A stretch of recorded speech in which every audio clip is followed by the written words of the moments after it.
지난 7월 10일 전북 부안에선 뜻깊은 행사가 열렸다.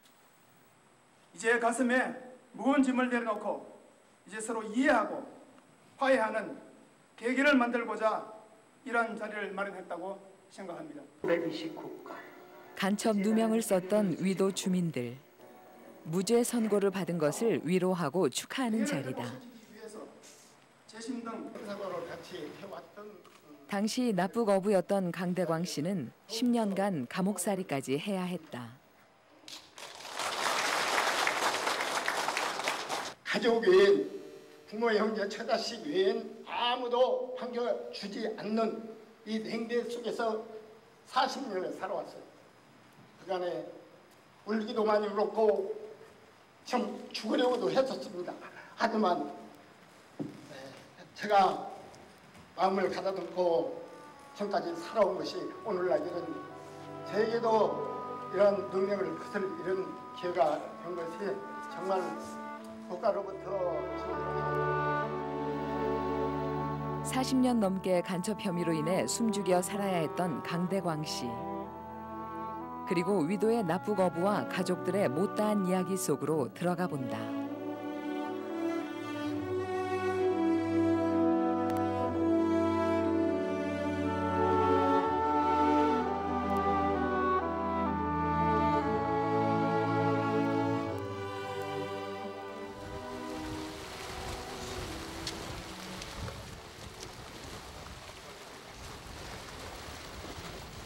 전라북도 부안군에 속해 있는 섬 위도.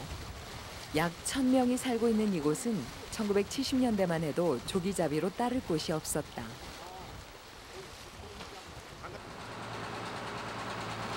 강대광 씨가 이른 새벽 배에 올랐다. 40여 년간 어부로 살아온 강대광 씨. 요즘엔 건강 때문에 배를 타는 일이 줄어들었지만 바다라면 눈 감고도 훤하다. 그는 능숙한 솜씨로 낚시 준비를 한다.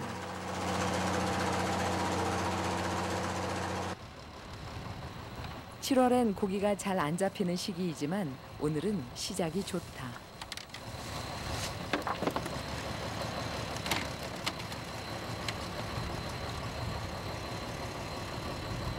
위도는 이제 이 고기 쉼터를 잃어버린 것 같으니까 전에 이 낚시만 하더라도 하루에 이제 뭐 3-40kg가 기본인데 요즘은 4-5kg 잡기도 힘들어요. 어민들 생활하기도 힘들어지셨어요. 그 바닷일은 언제까지 하셨어요? 멸치잡이는 2002년도까지 했어요. 그런데 힘들고 저기 해가지고 배도 처분하고 소일거리로 좀 낚시를 하고 있죠, 지금은. 바닷일은 언제부터 하셨어요? 꽤 오래되죠. 27살 때부터 시작해가지고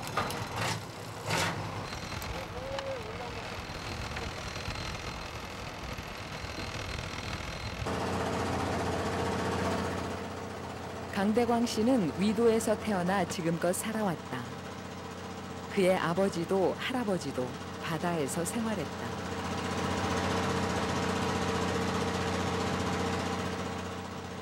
바닷바람 속에서 잔뼈가 굵은 강대광 씨는 1967년도에 배를 임대해서 본격적인 바닷일을 시작했다. 27살, 꿈 많은 청년이었던 그에게 뜻하지 않은 일이 생겨났다.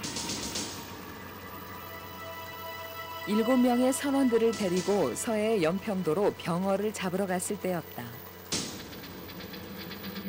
위도 사람 6명, 전라남도 사람 2명이 해가지고 8명이서 그 목조 기완성 그 태영호 7.5톤 자리를 타고 연평도로 갔었어요.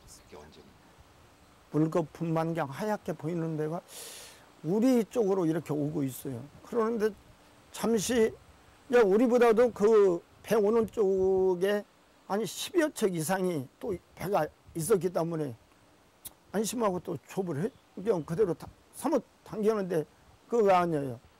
두 척 경비정이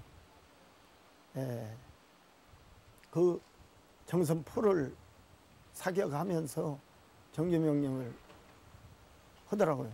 그런데 선장이 키는 잡고 다니기 때문에 선장이 거기서 수습을 시키기 이전에 자기들이 배를 옆에다가 북한 경비정이 딱 붙여놓고 사람이 두 사람이 뛰어 올라오거든요. 다 들어가라고 하더니 들어가 때 이제 죽었구나. 1967년과 68년에는 연평도 앞바다에서 많은 배들이 납북되었는데 그의 배 태영호도 납북되고 말았다. 북한 경비정으로 애인에서 간 곳은 해주항이었어요. 평양여관에 가서 약 2개월 지내던 어느 날 또 딴 데로 또 우리가 딴 숙소로 갔었어요. 거기가 간 곳은 남포 우산장 휴양소라는 데를 갔었어요. 거기서 한 달간 또 있다가 다시 평양여관으로 와가지고 나올 때까지 있다 왔습니다. 4개월간을. 남을 생각 의향이 없냐고 거기서 이야기한 것은 두 차례 있었습니다. 공부도 하고 살기 좋으니까 여기서 의향이 있다면은 아무 때라도 이야기하라고. 그런데 부모 형제 처자식 살고 있는데 뭘 민을고 거기가 있겠어요. 전혀 거기에 대해서는 동의가 안 됐었어요.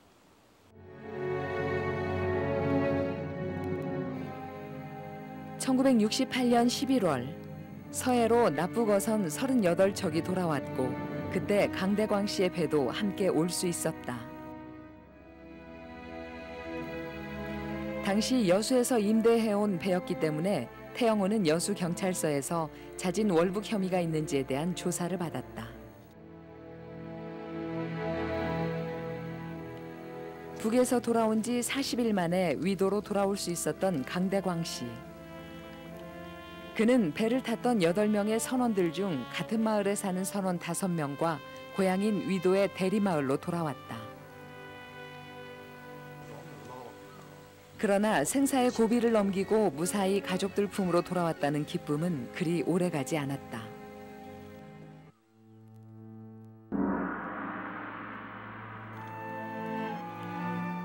그해 1월 21일 청와대를 습격하기 위한 무장공비 침투 사건이 발생했고 또 미국의 푸에블로호가 납북되면서 남북 간은 극도의 긴장 상태로 대치하게 된 것이다. 납북되었다가 귀환한 어부들에 대한 조사도 엄격해졌고 태영호 선원들은 다시 경찰서로 불려갔다. 포항경찰서에서 약 한 달도 채 못 됐는데 다시 우리들을 소환해가지고 구금시켜놓고 거기서 그때도 한 40여일 될 겁니다. 거기서 여수보다도 더 가혹한 고문, 거기서 정기고문까지 그때도 당했어요. 불고문은 말할 것도 없거든요. 월북하기 위해서 자진 월선접을 했다. 그걸 인정하라고 그랬죠. 경찰서에 간 태영호의 선원들은 스스로 월북했다는 것을 인정하라는 수사기관의 강압을 받았다. 계속되는 고문에 못 이겨 결국 자진 월북을 인정하는 진술을 하게 된 어부들. 그 후 반공법 위반으로 선주였던 강대광 씨는 징역 1년 5개월과 집행유예 3년을 선고받았고 나머지 선원들도 실형을 선고받게 됐다.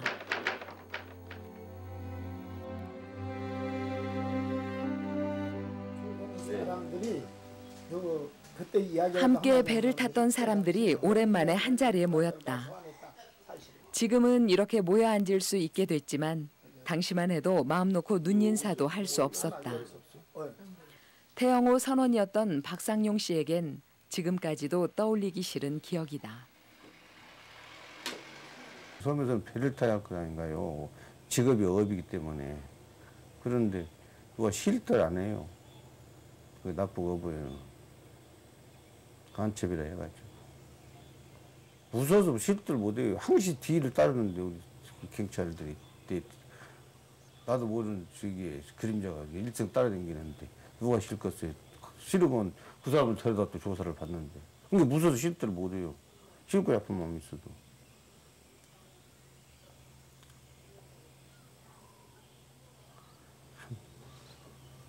말도 못하는 세상을 살았어요. 근데 대체고 싶지 않다고 하지 않아요?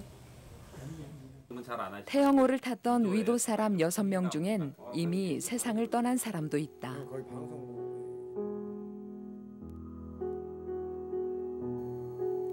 납북 당시 22살이었던 박헌태 씨. 그는 32이라는 젊은 나이로 세상을 등졌다. 힘드니까 당신은 힘드니까 식초 먹고도 돌아가시려고 한 번은 그러셨고 애 몸이 아프신 게 친정엄마가 산에 가서 진달래 뿌리도 캐다가 약도 데려서 드리고 그랬었어요. 각시도 도망가고 없고 아들도 하나 있는 거 그냥 왔다 구하다 갔다 넣어버려갖고 그냥 신세가 망치렸어요 그냥.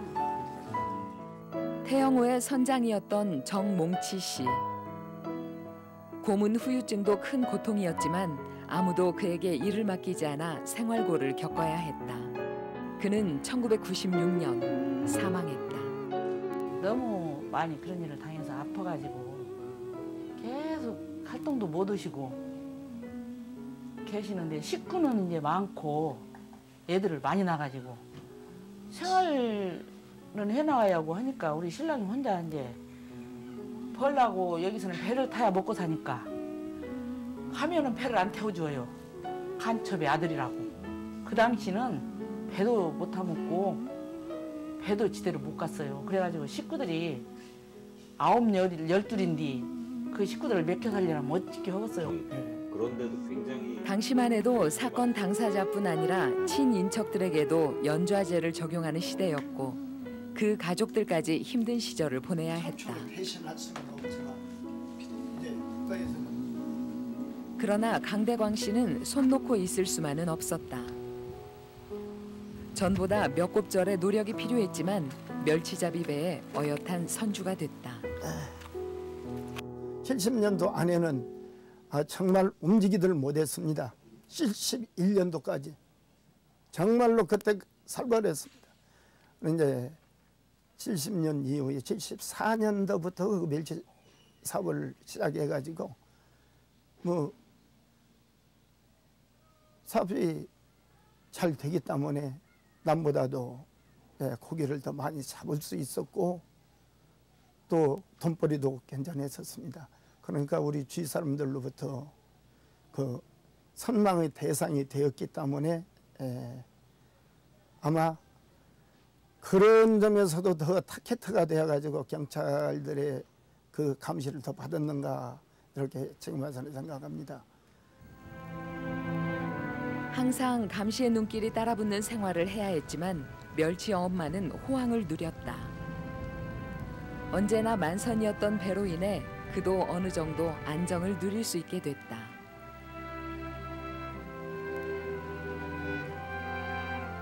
그러나 한 번 그의 발목을 잡았던 올가미는 그를 더 깊은 수렁으로 끌고 들어갔고 1978년 겨울 다시 조사를 받게 됐다. 광경찰서 당에서 2월 16일 날 가니까 인사 딱 하면 인사하더니 그때부터 뭐 때문에 온 줄 모르냐고 그건 모르겠다고 뭐 하나하나 물어봐가지고 그 사실이 아니라고 하면은 고문이 시작됐고 또 광경찰서에서 이렇게 그냥 며칠 뭐 자기들끼리 저기에다 또 정부실로 가가지고 물론 이제 광경찰서도 정기고문은 당했지만은 주로 전주 가서 정부실에서 정기고문을 많이 당했습니다. 그때는 여기서는 모르죠. 그 지금 같은 게. 당시 만삭의 몸이었던 부인 김석순 씨도 조사를 받아야 했다. 그 옆에다가 문 총칼 다 털어놓고 다 걸었대요. 별것을 다 걸어놨대요. 너 많은 대로 말 안 하면 이놈으로 죽든지 너 쏘아치기든지 할 테니까 너 많은 대로 말하라고. 그때가 임신 몇 개월이었어요? 만삭이 그 만삭에? 예. 그 무슨 말을 그 달에 하냐고 나왔어요. 내가 어떻게 하냐고 내가 그랬어요 그때. 너 그 신랑이 꼭 그렇게 말해요. 너 그 신랑이 이북으로 가자고 안 있냐고. 이북은 살기도 좋은 게 가자고 안 있냐고 해서 나 절대 그런 들었어야 들었다고죠. 나 그런 소리랑은 안 들었다고요. 그랬대. 왜 안 들어? 너 그 남편이 이년아 가자겠다면서 딴 사람들 건데 너 그 남편이 들어가자고 했다는데 너는 어째서 너보고는 안 했대? 너보고 했다고더라. 자, 과장님 나는 그런 소리 못 들었습니다. 그런 게. 너 진짜 안 죽으려면 좋게 말하라고 돼. 그래서 참 벌팍 걸고 내가 들었으면 들었다고지. 우리 남편이 그렇대요. 그런 게. 너 그 남편이 그러더라고. 너보고 가자겠다고 했다고. 그런 일이 없습니다. 그러니 묵박 걸고 내가 빌고 그러고 나왔어요. 부인 김석순 씨뿐만이 아니라 마을 사람들도 하나둘 경찰서에 불려갔다. 문제가 되었던 것은 계모임이었다. 자식들 교육을 위해 마을 사람들 5명과 만들었던 계모임이 간첩단으로 둔갑을 했다. 같은 동네에서 이 또래가 많아요. 한 10명이 넘어요.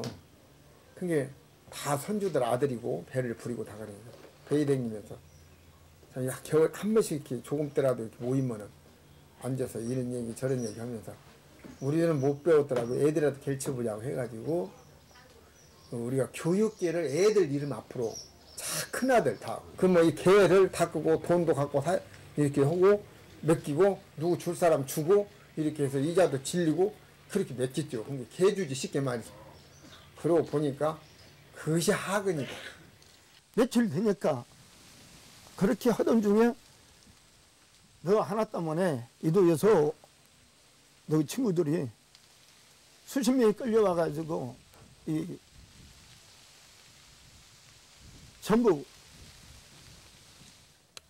고문을 당해서 하는 이야기요. 다 죽어가는데 네가 말 한마디만 해버리면은 그 사람들 다 돌려보낼 거다. 그냥.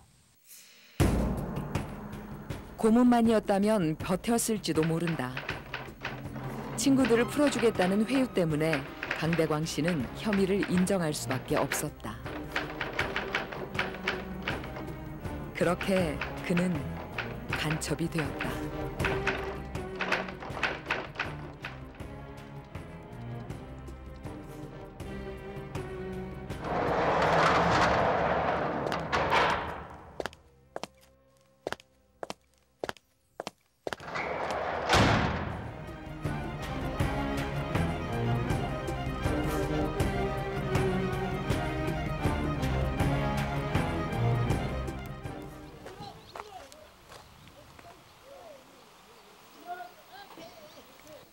두 번에 걸친 자진월북과 간첩단 사건으로 평화롭던 섬마을은 모진 풍랑의 세월을 보내야 했다. 그 무자비한 고문, 뭐 물고문이라든가 전기고문 이런 걸 많이 하기 위해서는 상당한 기간 동안에 불법 구금이 있어야 됩니다. 그리고 또 이제 이렇게 평소에 만났던 친구, 이웃 주민들 이런 사람들로 하여금 이제 이렇게 증인으로 만들기 위해서 마찬가지 또 고문을 하게 됩니다. 또 이렇게 처음에는 부인한다 어쩔 수 없이 뭐 들었다 봤다 이렇게 이야기하거든요. 그러다 보면은 이제 이 마을 사람들이 서로 원수가 됩니다. 이제 공동체가 무너지는 거죠. 이제 그런 상당히 안타까움이 있더라고요. 강대광 씨에겐 갖은 고문보다 더 견딜 수 없는 것이 있었다.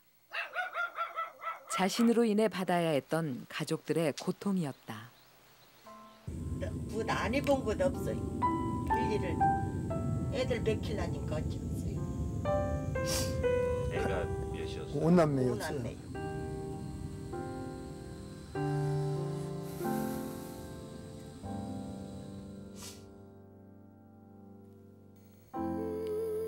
보기에도 아까운 아들, 딸이 간첩의 자식이라는 손가락질을 받으며 자라야 했다.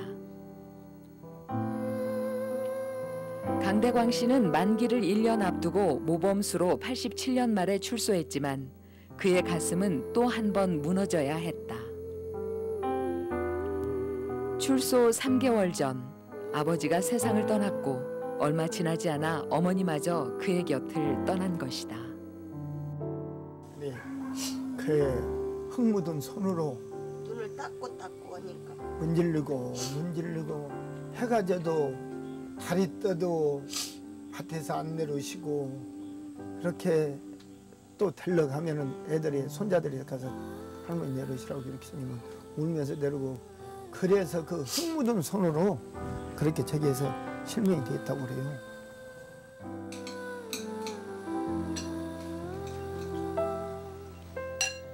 장성한 자식들은 고향을 떠나고 부부만 남았다. 상처만 남아있는 고향이지만 강대광 씨는 위도를 떠날 수가 없었다. 마을을 떠나면은 간첩이 2번 간첩이 더 되는 거예요. 그것은 내가 여기서 살면서 죽기 전에 재심으로 해가지고 기어이 이 진실을 밝게 하겠다는 그 일념하에 내가 지금까지 이제 버티고 여기 살아왔어요. 감옥에 있으면서부터 그는 명예회복을 꿈꿔왔다.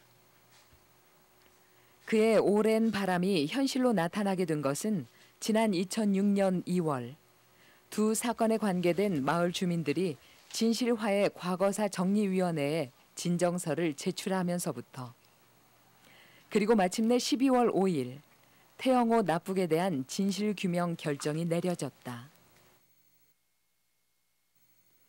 현재 진실화해 과거사 정리위원회엔 태영호 사건 외에도 전라북도에서 3건이 접수돼 있는 상황.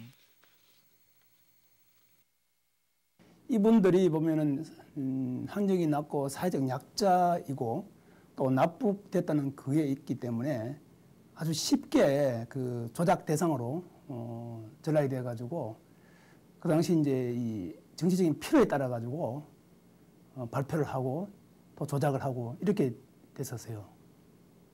이제 그러면서 보면은 이제 이 사회적 취약계층이잖아요. 이제 그분들이 이제 쉽게 그 조작 대상이 된다는 거죠. 여러 사건하고 마찬가지로 이제 그 수사기관의 가혹행위 그리고 이제 불법 감금 이런 것들이 다 존재했었지만 더군다나 이 납북 당시의 상황에 대해서 해군본부에서 이제 사실조회 회신을 했던 그 문서가 증거로 남아 있거든요.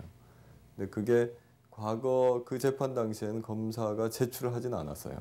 근데 이번에 이제 과거사 진상조사위원회에서 조사를 하는 과정에서 그 기록 속에 이 그 해군본부 사실조회 회신이 있는 걸 이제 다시 발견을 하고 그 증거를 기초로 해서 당시 사건이 이제 상당 부분 조작됐다 하는 거를 이제 밝힐 수가 있었던 거죠.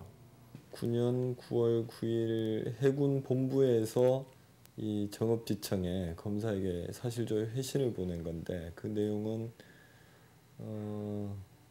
연평도 서남방 6마일어로 저지선 남방 그러니까 남쪽 1.5마일 지점에서 선명 불상의 어선 한 척이 경비정에 의해 피납된 사실이 있음. 재심 재판 과정에서 중요한 증거 자료가 됐던 해군 본부의 회신문은 당시 검찰에선 끝내 공개하지 않았다. 이 회신문만 첨부되었더라도 위도 어부들은 분명 더 좋은 세월을 살았을 것이다.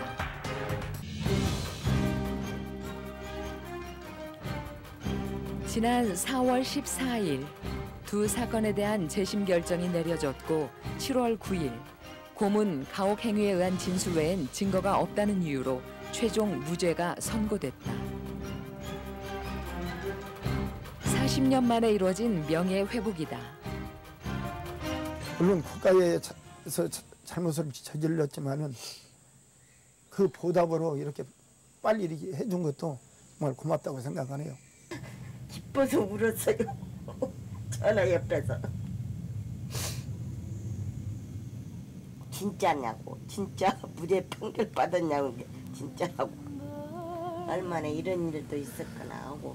One morning in May, with a sky full of dreams that sailed 작은 섬마을의 어부들이 간첩 누명을 썼고 그것이 밝혀지기까지 40년이 필요했다. 마침내 명예회복을 이뤄낸 강대광 씨. 그가 자기 자신만을 위해서 한 일은 아니었다. 긴 세월 동안 숨죽여 살아온 위도 사람들의 아픔 때문이기도 했다. 이제 위도는 지난 상처를 걷어내고 행복한 사람들이 사는 섬의 얼굴을 보여주기 위해 그 닻을 올리고 있다. and the first waves of true love I'll never forget.